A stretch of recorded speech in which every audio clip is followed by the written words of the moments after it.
Hello বন্ধুরা, আজকে আমি আপনাদের সাথে একটি গার্মেন্টস ইন্ডাস্ট্রির একটি গুরুত্বপূর্ণ প্রশ্ন আপনাদের সাথে শেয়ার করব। যেটি প্রায়শই অনেকেই কনফিউশনের মধ্যে উত্তর দিয়ে থাকেন, যারা গার্মেন্টসের সিনিয়র পোস্টগুলোতে পরীক্ষা দেন অথবা ভাইভা ফেস করেন। তাদেরকে এটা আমরা অনেক সময় দেখি যে এই প্রশ্নটি তারা কনফিউশনের মধ্যে উত্তর দিয়ে থাকেন। তো আমি মনে করলাম যে এই বিষয়টা মানে অনেকটা পরিষ্কার করা দরকার, এবং পরিষ্কার ধারণা থাকলে তো এই উত্তরগুলো আমরা পরিষ্কারভাবে উপস্থাপন করতে পারবো ভাইভা বোর্ডে অথবা রিটার্ন পরীক্ষায়। তো প্রশ্নটি হচ্ছে যে ট্রিমস অ্যান্ড অ্যাক্সেসরিজের মধ্যে পার্থক্য কী? তো এরকম প্রশ্ন থাকে হতে পারে, do you have explain about trims and accessories. প্রশ্ন হতে পারে, do you have any idea about trims and accessories. অথবা প্রশ্ন থাকতে পারে, there are many difference between trims and accessories. তো এরকম প্রশ্ন থাকে। সেক্ষেত্রে এক্সপ্লেইন করার ক্ষেত্রে অনেকেই ট্রিমসের জায়গায় অ্যাক্সেসরিজকে অথবা অ্যাক্সেসরিজের জায়গায় ট্রিমসকে বসিয়ে থাকেন। তো আমি মনে করি যে এই জায়গাটা মানে পরিষ্কার ধারণা থাকা দরকার বলে আমি মনে করি। তো তার আগে একটু আলোচনা করে নিই, গার্মেন্টস ইন্ডাস্ট্রিতে কোনো প্রোডাক্ট উৎপাদনের ক্ষেত্রে কিছু কাঁচামালের প্রয়োজন হয়। সেই কাঁচামালের মধ্যে রয়েছে যেমন ফেব্রিক্স, তেমনি রয়েছে ট্রিমস অ্যান্ড অ্যাক্সেসরিজ। তো অনেক সময় এই প্রশ্নটা যেমন থাকে যে ট্রিমস কি অথবা অ্যাক্সেসরিজ কি।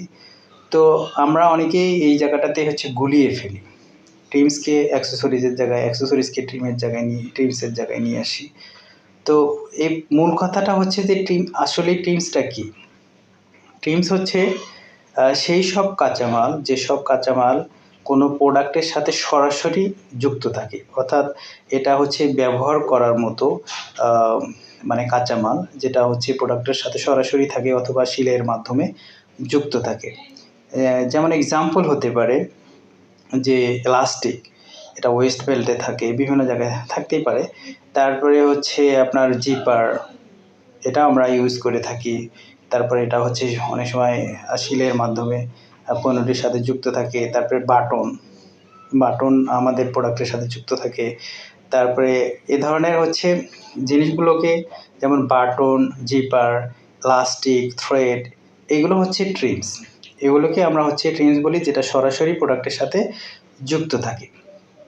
আর অ্যাক্সেসরিজটা কি? অ্যাক্সেসরিজটা যেগুলো প্রোডাক্টের সাথে মানে সরাসরি সম্পৃক্ত না, অথবা প্রোডাক্টটির সৌন্দর্য বৃদ্ধির জন্য আমরা প্রোডাক্টের সাথে যুক্ত করে থাকি। এক কথায় যে আমরা যদি কোথাও থেকে পণ্য ক্রয় করে আনি, তো দেখা যায় যে পণ্যটা যখন আমরা কোনো প্যাকেজ থেকে খুলে ফেলি, সেখানে থাকতে পারে কার্টুন, থাকতে পারে পলি, থাকতে পারে আপনার West tag, hang tag, price tag, হ্যাঁ। তো এগুলো হ্যাঙ্গার, এগুলো আমরা অনেক সময় কী করি, খুলে ফেলে দিই, বা এগুলো মানে ইউজ করি না। যেগুলো প্রোডাক্টের সাথে যুক্ত থাকে অথচ আমরা এগুলো ব্যবহার করি না, সেই সব জিনিসগুলোকে আমরা গার্মেন্টস ইন্ডাস্ট্রিতে অ্যাক্সেসরিজ বলে থাকি, যেটা প্রোডাক্টের সৌন্দর্য বৃদ্ধি করে থাকে। তো এই জায়গায় কনফিউশনটা, যে অনেকেই এই অ্যাক্সেসরিজকে ট্রিমের জায়গায় নিয়ে যায়, ট্রিমসটাকেই অ্যাক্সেসরিজের জায়গায় নিয়ে আসে।